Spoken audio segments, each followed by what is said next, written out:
mighty and, you know, terrifying. But sometimes a Sonya will also get hard counters. She's very susceptible to CC. Her damage has been, you know, modified several times. But here we see the new kids on the block. It is TeamNut with Nutno there. We have FS there as well. Faye in the middle, probably the most prominent and famous face. We have Oasis on the second to right. And what's that last name? Varia.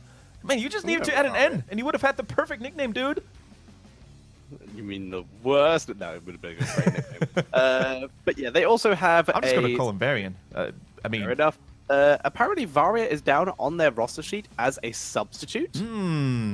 But that is with Atui, a player who we are familiar with, being down as the usual player, the support, although, once again, these role things have been wrong. The BTG ones, in fact, are still wrong after a very long time now. Right. But here is the key player, Faye, also very similar. 30 games on Sonyas, exactly the same as Zhuyu here. Yeah, very true. Similar stats, identical stats, actually, mind you, with Fei Yi. Not only a giant in real life, I think he's at least 2 meters and 10. Like, he's absolutely tall.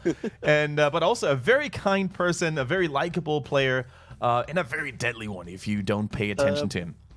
What's that in incorrect measurements height-wise? Oh, you mean the weird NA measurements that they have? I still don't know how to apply them. They're like and 6... British. And British. We measure our height in you need to know well them. For some strange reason. Is it 6'9"? I don't know.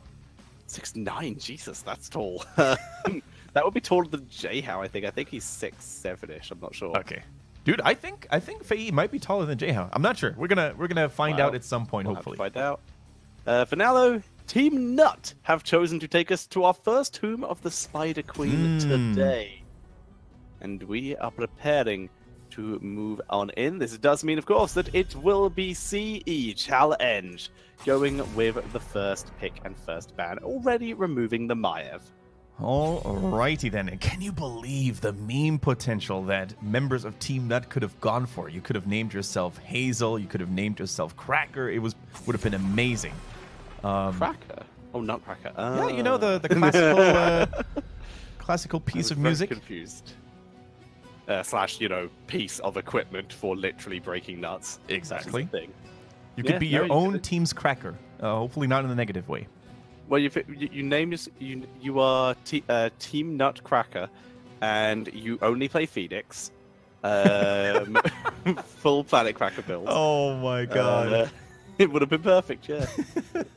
Apparently 6'8". Apparently someone with math skills. That's very tall. That's very tall indeed.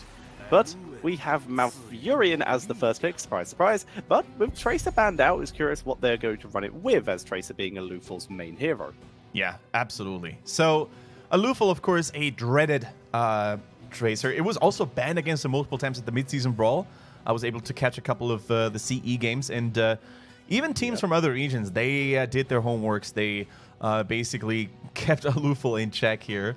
Let's see. We saw 365, probably one of the most improved players in the roster of CE. When he first joined, he had big shoes to fill because Alufal himself used to be a godlike support. But I think up to this point, 365 probably the best Alex Strasser we have in China. He was also one of the first ones to really innovate it and make it mainstream. So let's see what he can do in the mouth. We will have to see, indeed. I mean, he's still played the hero a lot. It's still one of his go-tos, but it's a new season. It's a new day. Let's see what TeamNut can bring. Already starting off pretty meta. Blaze and Genji coming out straight away.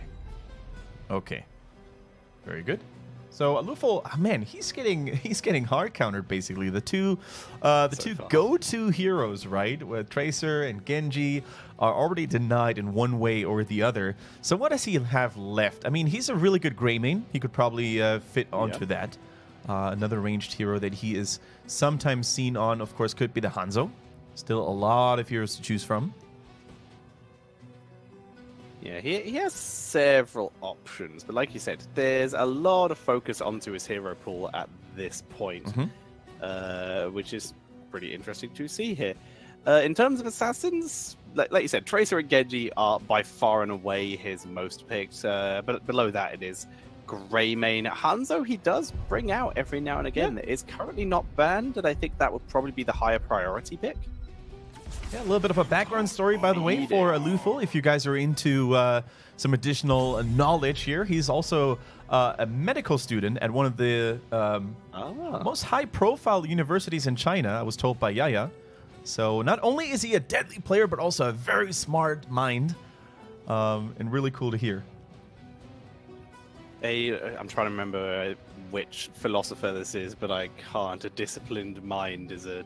No, can't remember it. I'm not a philosophy guy. Someone in the chat's going to immediately finish that for me. Hooray. But for now, second ban with Phoenix already on the board, and Garrosh picked up instead of Diablo. So already not going for a huge amount of setup, but this could open up the Phoenix global style that we have seen CE, in fact, run before on this map. Especially seeing as the sheer lack of slows they have already. But it also allows them to, in theory, just go for someone like Leoric and use that as the slows instead. So the map was Tomb of the Spider Queen. However, both teams actually not really prioritizing on wave clear all too much, right? The Blaze offers pretty decent wave clear, but he's normally the soul laner in the bottom.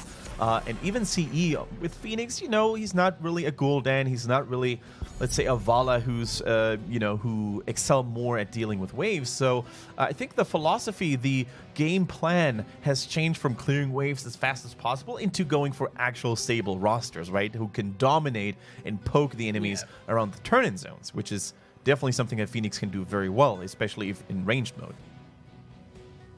So, what are we going to see from the rest of TeamNut?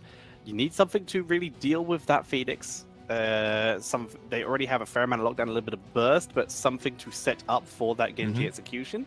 Some nice little poke could be nice. Muradin's a solid frontliner, is coming out first, and there's that poke coming in with the Jaina. Lots of slows, also denying another slow away from CE, which could have set them up for the consistent damage bonuses that Phoenix does get. That is a really good point, Tetra. The Jaina would have probably guaranteed auto bonus damage for the Phoenix at any given point if he had gone, or if he goes for the Salvo, which is probably the go-to anyways.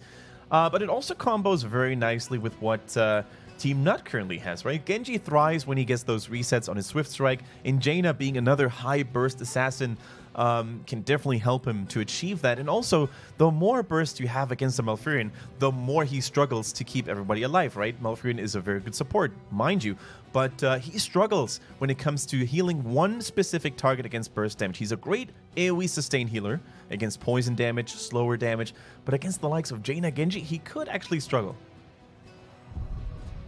This is true. This is true. So the question is, do they want some extra protection? Perhaps another Medivh? No, we're going to see Zhuyu back onto his very classic Thrall here. Actually, it should be KTY on the Greymane. That's how they've been playing it recently. So a little bit of extra slow Earthquake if they want to go for the Purification Salvo. Looking mighty good. Not a huge amount of lockdown for the Planet Cracker, so I don't think we'll be seeing the global Planet Cracker builds. No, I think it's definitely going to be the Earthquake. Very cool to see all these old combos, these heroic synergies. We saw that in the previous game with the Lightning Breath working extremely well alongside the Phoenix. So I think most teams by now have figured out like how to combo their heroic abilities. Especially on Tomb, there is a couple of juicy choke points where you can basically trap enemies inside. And they pick Uther. They pick Uther. They do realize that it is much more single target burst coming out from CE with a Greymane, with a Phoenix, and they want to have those emergency tools available. The Divine Shield, the Cleanse, the Hand of Freedom there. Looking really good. I like it. As do I. The Uther, I mean, I like the Uther for those reasons. I don't like him due to the fact there's a lot of poke potential, like a Greymane Cocktail, Lightning from Thrall. I think Phoenix should 100% be going for Arsenal synergy. I think that will set him up for the crazy amount of poke that they will need in order to really out-mana the Uther, basically. Right. So overall, I'm still leaning significantly towards CE. But if TeamNut can force fights, which is pretty acceptable in this map, if you can, because it's quite a small map, you can usually catch people out of position, then I think they have a pretty good chance of being able to take down a couple heroes. We don't really know how well they play together. We don't know how they work as a unit, as a team, right? True, there are some names like Fei who stand out a little bit, but hey, they're facing none other than CE. former China champions here, representative at several international tournaments. They have a bunch of experience to fall back on. They have outstanding player material, and can they use it? Can they defend the title? We're going to see here. The players, of course, haven't changed. It's a stable roster. We have a Lufo on the Phoenix, Wind on Garrosh, his trademark hero, 365 on Mouth. KTY is playing the Thrall in Zuyu on the Greymane after all. Ah, they did have a little bit of a swap. Cool. And on the right-hand side, it is going to be the brand new TeamNut, with No playing Genji, FS on Muradin, Faye on the Blaze, Oasis on Jaina, and Varia is playing the Uther. Yeah, he probably ran out of characters that he could use on his Battle.net account. That's why he didn't go for the variant. It would have been amazing. Yet another hero name in HGC China next to Stukov and Jaina. But he's going to be the variant in my heart. Speaking of variant, by the way, where has he been?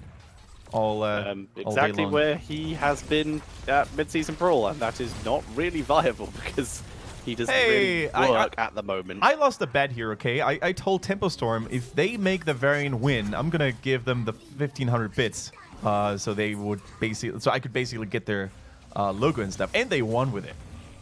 That's true, but that is also Tempo Storm, so that does not surprise me in the slightest. And I think they played against Australia, so yeah. Why is that a problem? They beat China. That is true. China is now a minor region confirmed. They're gonna have to redeem themselves. Well, as we see here, we do in fact see Arsenal synergy, hooray, coming in for the Phoenix, and it's going to be the Q build coming in for Uther, so we'll probably see that going into a Holy Shock. Cool.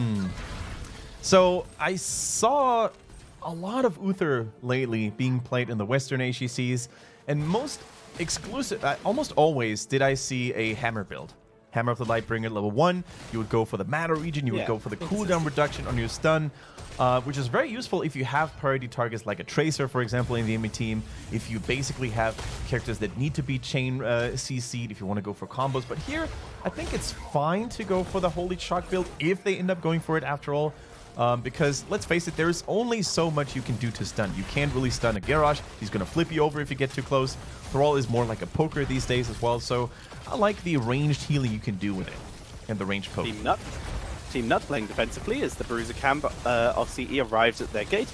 They were able to get their Bruiser camp at a time where it could be used for the defense, but it took a lot of damage, meaning there's going to be very little push potential. Big charge from Blade, focusing onto Garrosh. Here's Genji, and that is first blood coming in for TeamNut. Yeah, first nut going over, and they collected it all. Really, really well played. I think, you know, Wind got a little too crazy. He got a little too greedy there. Sometimes that is the only flaw for Garrosh players. They overextend and overvalue their own tankiness. And that was punished heavily with the tower damage, with the mercenaries there, of course, as well.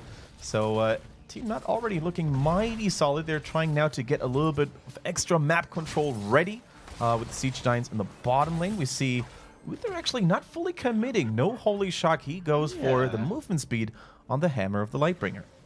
The Pursuit of Justice. We also see Frost Armor coming in from Jaina. Not even any semblance of a Q build coming in here. So very unique builds coming in here from TeamNut. Shurikens for Genji. We're going crazy here, Kendrick, in these builds. Yeah, so that's a really old school Genji build, actually. Used to be the go-to in his initial release form. Now, bless RNG, we're not going to get that one back ever because he was crazy back in the days. But yeah, so the more shurikens you land on enemy heroes, the stronger they're going to get. After a while, you're going to have max damage out. So that is pretty cool. I can totally see the value in the movement speed, by the way, in the Hammer of Justice. You can actually go for very cheeky maneuvers on Uther if you play this style. You can even stun a Garrosh only to run away in time so he won't catch you with a Groundbreaker. So that's pretty cool. Now, another gank on KTY. KTY, we labeled him the rock of the team, Tetcher, being such a stable and reliable player, but this doesn't seem to be his day. Not really. Right now, TeamNut have had such good ganks. Blaze's charges have been on point, of course, it's Faye. But the follow-ups from Muradin have also been really, really good. And No has also been getting some great ganks here. Here comes FS and Faye once again, round 3. But this time, Alufal is able to teleport away. Yeah. Definitely a good escape there. The chain CC was real, and look at how many gems they're turning in. TeamNut is definitely going to try to make something happen, but they were just shy of a couple of those in CE. They basically used that opening as well. TeamNut was focusing on the top turn-in point. CE went for the mirror play. They went for the bottom, and now the Wet Weavers are coming in. Can they stabilize and find an opening this way? They're going to try. This is a good turn in timing. They have level 7. They're going to be able to push in and try and grab enough structures to approach level 10. They're not going to get level 10 from this, obviously. They just didn't think they could afford to delay in time to try and soak to near level 10 for the first objective phase. Instead, they're going to focus on 2FS here, who is in trouble. Dwarf Toss is used. In comes 365 into the fray, and KTY with the good positioning. And that is the first kill the CE have achieved. When juking goes wrong, I think it was a little risky to basically try to escape on the right-hand side. I'm having a little bit of lag. Did you have one as well? Back to normal, we're good. Okay, we're going to double check on the delay just in a bit. But yeah, that's sometimes what happens when you try to be too fancy with a juke, you know? Trying to go for an unexpected route here, and that cost him his life ultimately. So my latency right now is 9.3. I am still on 3.4. Oh my goodness, we're going to have to do some quick refreshing then. 4.6, that'll do. Jesus. Okay, I will attempt to I'm pretty sure you can get there. But you've got good internet now, Tetra, don't you? I do. How consistent it is. Oh, down goes the Muradin once again with the delay that I'm still on. I am pretty much stuck on 5, friend. We're gonna be fine. 5:10. Okay, so that's half a second. 5.6. So that's a full second. Okay, that's not so good. Okay. Yeah. For those seasoned and experienced Chinese or HGC China viewers, that is nothing new. But if you're here watching for the first time, we're with a clean feed, you know, that means we take the stream we get from China. We're not live there in the studio, unfortunately, in Shanghai, although that would be absolutely amazing. But yeah, it hasn't happened up to this point, so we're pretty confident that this will be a once-in-a-lifetime hiccup. 5:12, I'm good. All right, there we go. So Purification Salvo and Earthquake locked in exactly as we predicted. The classic wombo combo. Little bit of Twilight Dream coming in as well, though. And a lovely Cursed Bullet as FS has found Wind of the Luful trying to be cheeky here. Wind taking a lot of damage, but he's just too tanky. They don't want to risk taking the fight against level 10s. Murder needs to be careful. Gets slowed, gets healed, though, and jumps to safety. They can't afford to have another death. Now, oh my. Yeah, that is a pretty good deletion onto KTY. That's the 3rd death on the Thrall. What's going on here? No, is being chased away. Took a lot of damage from Malfurion there. Oasis also pulling back. Great heals from Varia. He is on point in this fight. And they're able to pick up the kill, but they're still zoned away. All health bars low, and Luful will zone out as we see Zhu getting in 24 gems. Tetra, I'm not sure if I agree with this call by TeamNut. Not only did they kill the Thrall, but also I don't think they needed to commit the entire team just to clear one bruiser camp. So maybe a little bit of an overreaction there. They just had the level 10s unlocked as well. So they should have realized that if they pull back and draw back like this, they would give way to another turn in for Team CE. I think they knew the health bars were just too low to fight. It would have been very easy for CE to just drop a wombo even without Thrall and just try and blow someone up. It was a lot of a safer play to back up and play a bit more defensively and just see how well they can clear these web weavers. For now, Genji working on top lane. Blaze going to help out with mid before he rotates to bot as bot lane is super pushed up as Groundbreaker is complete. Yeah, the bottom, of course, is going to fall here. There was still a fort standing, which slows down Thrall and is pushed quite significantly. So if they defend this well, if they don't take too much damage from the keep wall defenses, they should be fine. But, oh, never mind. No, needs to be careful. Actually, needs to get cleansed from Uther. And that is, of course, one of those signs for any warrior like Garrosh to really commit more if he finds an opening.